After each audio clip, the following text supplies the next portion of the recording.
everyone. Scott Hansen here from NFL Red Zone. I hope you're checking out 1 hour of 5 Yard Rush, one of the best podcasts on NFL football in the UK.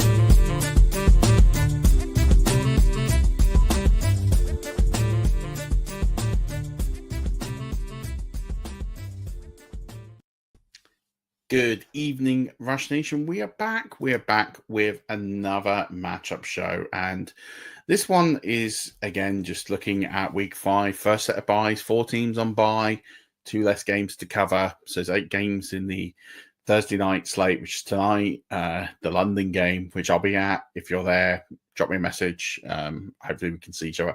And 6 games in the early slate. Then we're going to get straight into it and break down these games.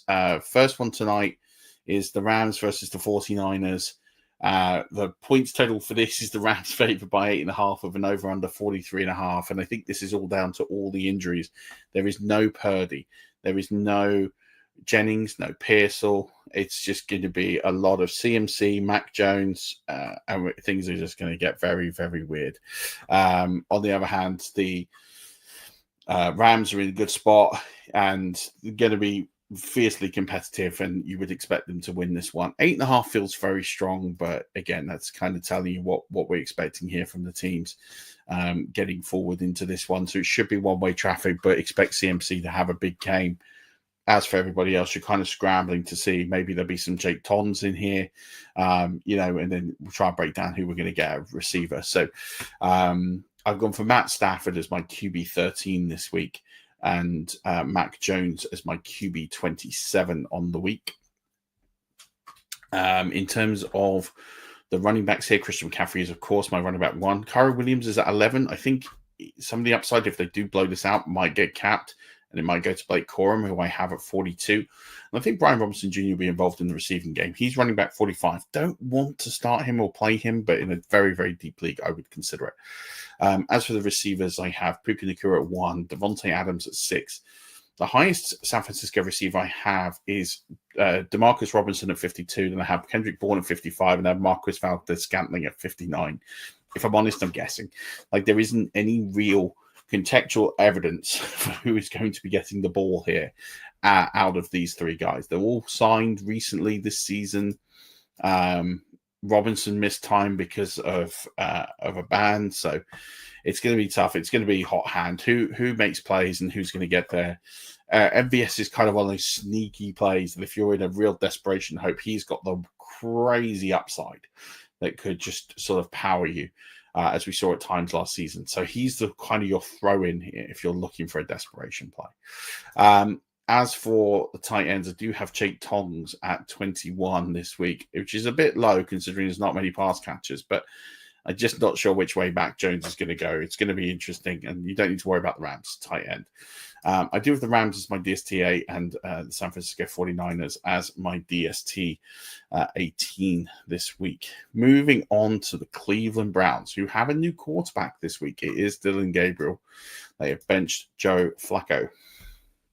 And this is a game I don't want any quarterback play from. I have Carson Wentz at 24 and I have Dylan Gabriel at 28 this week. Literally couldn't get him any lower unless he wasn't playing at all. Just don't think they're set up for success here. In terms of this game, the Vikings are favored by 4.5. The over-under is 36.5.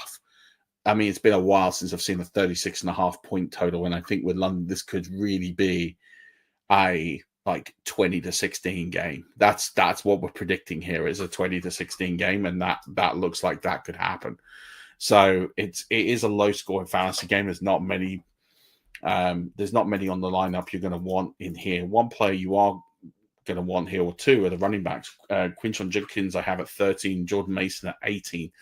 I think these are the 2 that I would feel pretty confident starting in fantasy football this week. And then the other one as well is Justin Jefferson, who is my wide receiver 5 this week. Jordan Addison's at 28. I do think that they could throw the ball here to try and set some tone. Jerry Jeudy's at 35, and to be honest, I could have put him lower, but it's really not been good. Isaiah Bond should be an ad in most leagues. He's at 42. He is going to benefit from the Cedric Tillman injury. Not that anyone should benefit from an injury, of course, but that is where we are. And then We have TJ Hawkinson as my tight end 11, Harold Fanning at 15, David Njoku, who is questionable, at 19. I do think this will be a game for the Ds. So I have these Ds literally 1 and 2 in my line, in my rankings this week. It is all D all the time here. And then the kickers are very, very low. Rijkaard is at 19, Schmidt is at 28 in my rankings. This is going to be a pretty difficult watch. And for those of you going to this game that have paid over £100, my condolences to all of you. I don't think any of us dreamed up having Carson Wentz versus Dylan Gabriel as our London game, but that's where we are. Talking about another difficult game to watch, it's going to be Panthers-Dolphins. Dolphins favored by 1.5, over and under set 45.5. Dolphins got off the schneid with a win over the Jets on Monday. And yeah, again, two teams I'm not really feeling here. Not wanting to have too much exposure to this in fantasy football. Think this will be a tough watch as well. I have Tua at 19 and Bryce Young at 21 in my rankings this week. In terms of the running backs, Devon Chan, I think, is going to be the main guy here. Chuba Hubbard is at 24 in my ranks. He is questionable. I think that if they do get up in this game, as they did against the Falcons, then he could get a bit more usage. But it's going to be really interesting. I've Ted McMillan at 16 this week in my rankings, a little lower than most. Jalen Waddle, I have at 34. Malik Washington, I have at 45 in my rankings. Hunter Renfrow is at 60. And then as for the tight ends, Darren Waller, we saw the emergence of him on Monday Night Football. He's at 13 in my ranks, so he is questionable. Tommy Tremble is at 24. And then as for the defenses, I have Miami at 19, Carolina at 22, and the kickers. I have Riley Patterson at 21 and Ryan Fitzgerald at 26 in my rankings. By the way, all my rankings are in the Discord below. So do make sure you like, subscribe, and join the Discord, and you'll get access to all of these ranks. Next game on the slate is the Jets versus the Cowboys. Cowboys are only favored by 2.5, which feels light. I do feel like that's a point total that they can easily exceed. And then also the over-under set 47.5 is strong. I know the Cowboys are putting up points, but are we really expecting the Jets to put up 4 scores here? I mean, I know the defense isn't great, but from the Cowboys, but that feels a little strong given what we've seen out of them this year. So I'm not sure I'm necessarily in on that. So that will be interesting to see. I do have Justin Fields as my quarterback 3 this week, which is going to be wild, but I think against that Dallas D, I think, anything is possible. And I think they're going to be behind in this game. And I think that Justin Fields is going to have to pull something out. Dak Prescott is the leading passer in the NFL in terms of passing yards this season. He is at 11. Breece Hall is at 7 with no Brian Allen. Javonte Williams is at 12. Isaiah Davis is at 48 in my rankings. There is a case to put him up, but I just don't think this is the game. I do have the game script going towards the Cowboys, so don't see much Davis in this one. Garrett Wilson's my wide receiver 4. I talked about him on our Patriotcast. Really interesting insights are pulled out of him about what they're doing with him that's very similar to Puka Nacua. George Pickens is at 11, and then Jalen Tolbert and Kevontae Turpin are at 50 and 51 in my ranks. As for the tight ends, Jake Ferguson is right up there. He's at tight end 3 this week. Mason Taylor had a bit of a boom week last week. He's at 16 in my ranks, though he has got a questionable tag. Do keep an eye on that one. As for the DSTs here, I do have them low. I have them at 21 and 23. And then the kickers, again, Brandon Aubrey's always pretty much going to be kicker 1. Nick Folk is at 15 in my ranks this week. Moving on to the Colts versus the Raiders. Colts are favored by 7, over under set 47.5. Again, feels like a strong case for the under here. I'm not sure if I'm loving that. I don't, the Raiders offense is not one I'm trusting in too many places. Again, although they showed some signs of life last week. Daniel Jones is my quarterback 7 this week. Geno Smith is at 17. He's higher than he has been normally, but I think it'll be the game script of him chasing the game that he'll go into a bit of a hero mode. Jonathan Taylor is my running back 2. He's most people's I have running back 1 this week, but I've got him at 2. I've got Ashton Jeanty at 9. I'm not worried about any of the other running backs in this game. And then as for the wide receivers in this one, I do have Michael Pittman at 15, Jacoby Myers at 20, and then Trey Tucker is at 37. And Josh Downs got a tough assignment this week. He's at 46. Next up in terms of the tight ends is Tyler Warren. He is at 2. Brock Bowers is at 4. He, again, is still carrying that questionable tag like he is most weeks, but he should play. Defenses, I've got the Colts at 5. And I have the Raiders at 26. And I have Spencer Schrader as my kicker 2. And I have Dan Carlson as my kicker 20 this week. So pretty narrow tree in terms of who I want out of that game. Eagles, Broncos, this should be probably the best game on the slate other than maybe Ravens, Texans. We've got the Eagles favored by 3.5. Over under set 43.5. The Eagles passing volume is something that we need to question, and it's not in high spades, and this is going to be a tough one to pass on. So I think Jalen Hurts is going to be scrambling a lot. I have him as my quarterback 2 this week as a result. Bo Nix, I think they could get behind and chase the game. He's at 14. It'd be nice to see the handbrake come off him, as he's just not getting the ball downfield as vertical as he was last season. Saquon Barkley is my running back 6. I'm expecting a renaissance to start this week and a comeback to form. J.K. Dobbins is at 20 because he is losing some time to R.J. Harvey, who is at 32. So I do expect J.K. Dobbins to start taking a bit of a backseat through the weeks until eventually R.J. Harvey takes over. Cortland Sutton is a wide receiver 12. A.J. Brown is at 18, just due to that decreased volume. Troy Franklin is at 36. Marvin Mims at 47. I have Devontae Smith all the way down at 48. The passing volume is not there. There's no deep shots down the field from Hurts. He's completed one pass over 20 yards this season. Just not feeling that there's going to be there for him. Dallas Goedert, he's at 10. Evan Ingram is all the way down at 28. Still don't think he's quite found his feet in that offense yet, but I do think it will come good by the end of the season. I have the Eagles at 7.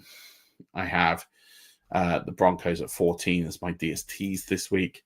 And then as for the kickers, I have Jake Elliott at 13. Will Lutz at 18. 2 more games to go. Saints v Giants. This is going to be an abomination. They really have stuck this slate with just a load of poor games. Like Panthers, Dolphins. Jets, Cowboys could be fun at least. But, you got Browns, Vikings as the London game. You got Panthers, Dolphins. And then you've got Giants, Saints. And, Saints are favored by 1.5, which I just don't understand, but there you go. I never thought I'd get to a point where I see the Saints as favourite of the game this season, but here we are. They are favourites. And the over-under set 42.5. Jackson Dart is set to start again after winning last week. So it is going to be interesting to see what they do here.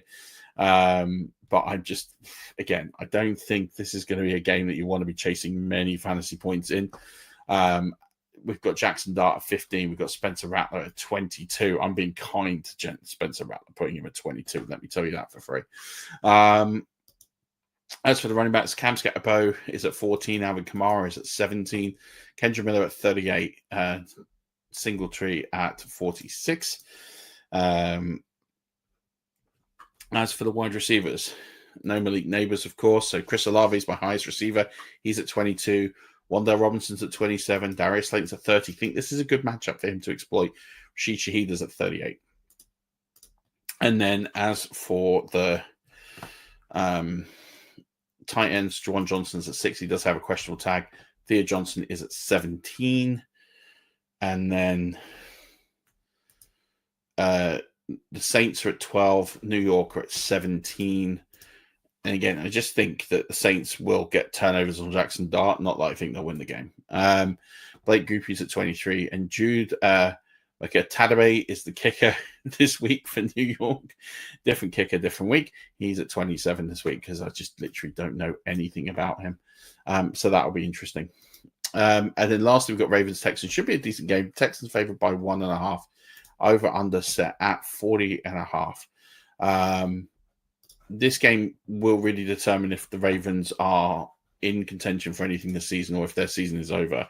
And they're going to have to do it without Lamar Jackson. He is likely out this week. So with him out, it's going to fall to Cooper Rush. I mean, it's not official he's out. I'm just saying it's likely he's out. So CJ Stroud is at 18. Cooper Rush is at 26 in my ranks this week. And as for the running backs, I have Henry at 8. Woody Marks, who's going to take over the backfield in Houston, he's at 19. Justice Hill at 31. I think this will go well for him, and he'll pick up some runs here. And then Nick Chubb is at 33. Followed by that, I have Nico Collins at 7, Zay Flowers at 14, Christian Kirk at 44, Rashad Bateman at 53. And then I'm just out on Mark Andrews. I did a pit on him on the Patreon cast. You can subscribe to the Patreon now and get a week for free. So go ahead and check that out. I did a whole section of number of players and data analysis on them. So do make sure you go check that out. Mark Andrews is at 18. Dalton Schultz is at 20. Isaiah Likely is at 22. And there's a reason why I'm very much out on Mark Andrews this week. And then coming to the defenses, I have Baltimore at 9. I have the Houston Texans at 15. And then the kickers, I have Tyler Loop at 10 and Kaimi Fairbairn at 11. And that's going to do it. That is the part 1 of the matchup show done, and we got it in under 20 minutes. So do sign up to the links, do like and subscribe. We're really, really close to hitting some really big numbers for us, and we're really keen to hit those numbers here on YouTube. So hit like, hit subscribe, put some comments in them. They really do help us out. Just absolutely anything that can support this channel, we really appreciate it. We're putting the comments out for you. We're putting the content out. We're dialing it up. We're making it entertaining. Show tonight with Danny. Going to be covering off a load of different situations, ambiguous situations. We're going to keep getting sharper every week. Great show last week with RJ. Or BJ, sorry, not RJ, with BJ. So make sure you go and check that one out as well, because it was a phenomenal show. Lots of great content in there, lots of great discussion points. Do make sure you check that out. Check out everything we're doing on the channel. We're going to be back tonight, so make sure you follow us there. But until then, Rush Nation, don't forget, as always, like and subscribe, hit comments, join the Discord. As always, keep rushing.